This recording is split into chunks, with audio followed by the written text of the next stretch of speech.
leaving one town to head for another. Another alarm call and another 12-hour journey, this one by train from Chiang Mai to Bangkok. This journey is not exciting, doesn't feel like an adventure. In fact, it's really quite bland. They say Thailand is a beautiful place, but from the window of this train it doesn't look up to much. I've done this journey before on my first visit to Thailand many years ago, and back then it was all new, all exciting. Even Chiang Mai seemed exciting back then, whereas now, after spending a rather dull week there, it didn't feel like a rocket to the moon. Travel is like that. It has its ups and downs, doesn't always go to plan. Fact is, I've recently had more than one negative experience, from Taiwan, where I got food poisoning, to Hanoi, which, though a very likeable city, I became lazy and didn't do the things I'd planned on doing.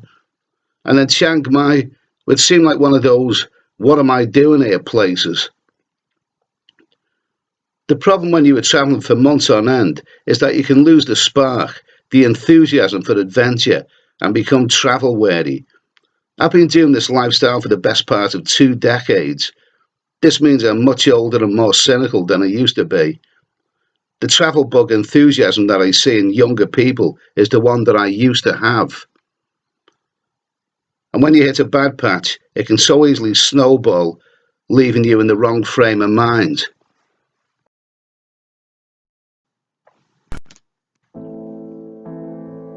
You start questioning what this is all about.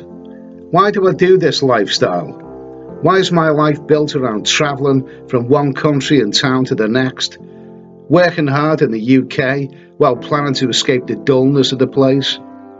To many it would seem like a great idea, but is it really as good as it sounds? Well, it used to be, but like the best things in life, travel can become stale.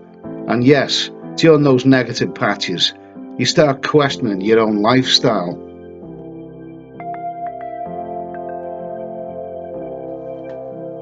Has it become tiresome because I've seen all the places I ever wanted to see? Have I become tired of so many planes and buses and trains and border crossings? And am I now too old to be a traveller? Problem with me is that I like to think I'm still a young backpacker when the reality is quite different. It may not be long before I'm not physically capable of jumping on and off boats or climbing 200 stone steps to visit a temple. And you start to wonder what this travelling lifestyle is all about. Has this travelling game become soulless? Why am I miserable right now? Maybe I suffer from some sort of mild depression which no one has put a name to yet. And what am I looking for exactly? Why do I need to travel to different places? Why can't I just pick the right place and stay there, time and time again?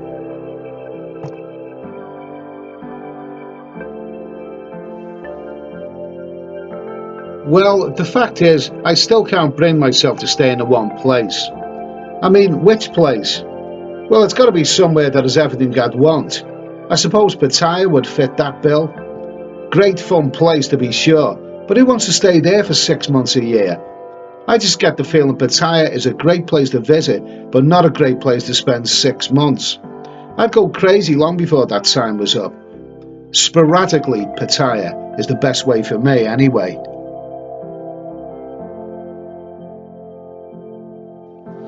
Well, at the end of the day, I'm the one who's chosen this lifestyle, so I've got to accept the ups and downs of it. So I'll stay with the travelling lifestyle until I realise I've had my fill of it. But right now, on this rather grim and very long train journey from Chiang Mai to Bangkok, I need some kind of spark to put me back in the right frame of mind.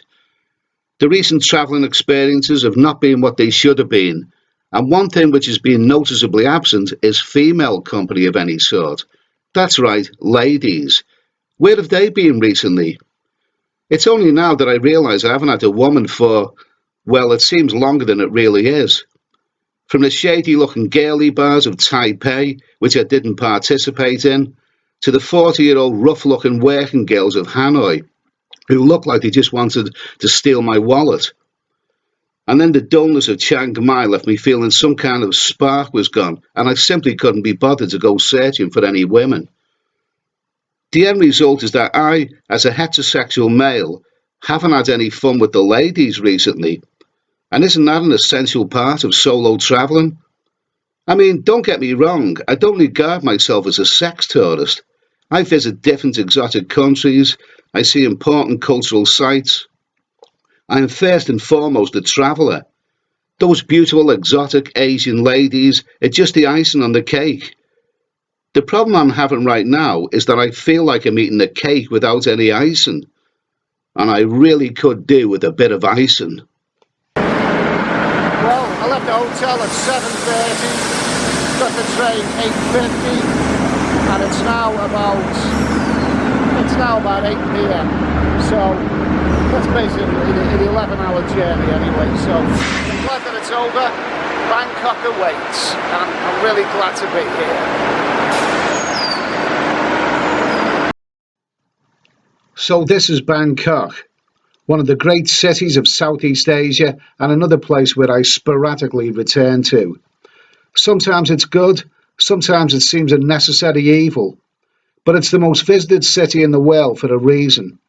And for all its concrete jungle appearance, Bangkok still has that essential third world raw-edged charm that you simply can't find in a Western capital.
I'm staying in Soi 4, home of Nana Plaza, the self-titled world's largest adult playground.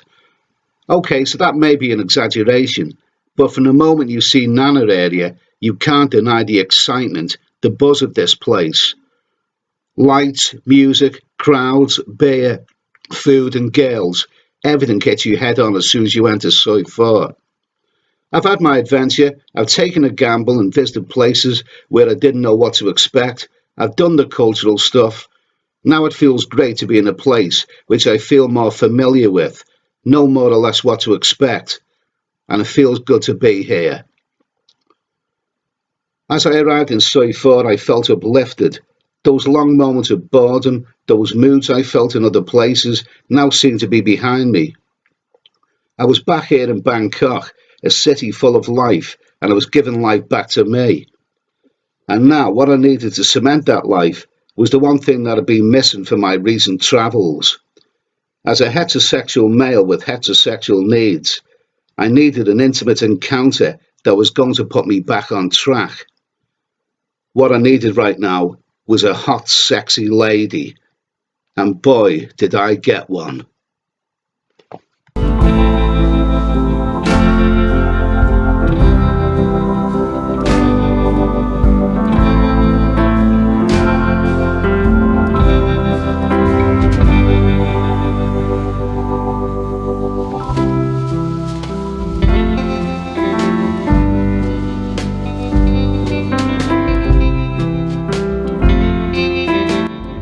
I met her in a popular bar.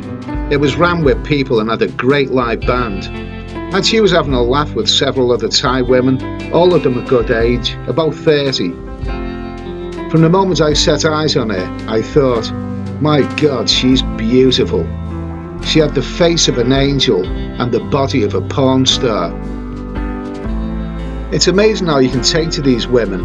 They're so affable you can sometimes feel like you've known them for years. And as we consumed drinks and fell into each other's company, all those long, moody times I'd had whilst travelling seemed a thing of the past. This was all about now, and I couldn't take my eyes off that body. Wow, she was awesome. I had to have her. We didn't stay very long to enjoy the live band. Can always watch those tomorrow. A short tuk-tuk journey later, and my Bangkok lady was back at my hotel. And she lived up to expectations. She was a real good girl. She did all the things she promised to do. She didn't try to rob and cheat me like many people say these girls will. I've always found if you treat these girls right, you are not going to go far wrong. At least that's been my experience.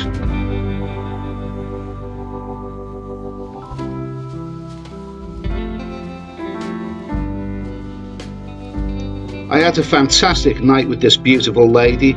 So fantastic, I had to see it again for several more nights during my stay in this great city. Anything that good is worth going back for more. Okay, so I know I'm going a bit over the top here, and I'm sure some of you are thinking, you sad, pathetic old fool. Well, that's fine by me. Back in the UK, I know lots of sad, pathetic old fools. The difference is, I still have fun in life, and they don't. So what is the moral of this story? Morals? Do you really need morals? Well, I suppose the moral of this story could be, there's nothing that cheers you up more than a good... Oh, I don't know. You decide that one.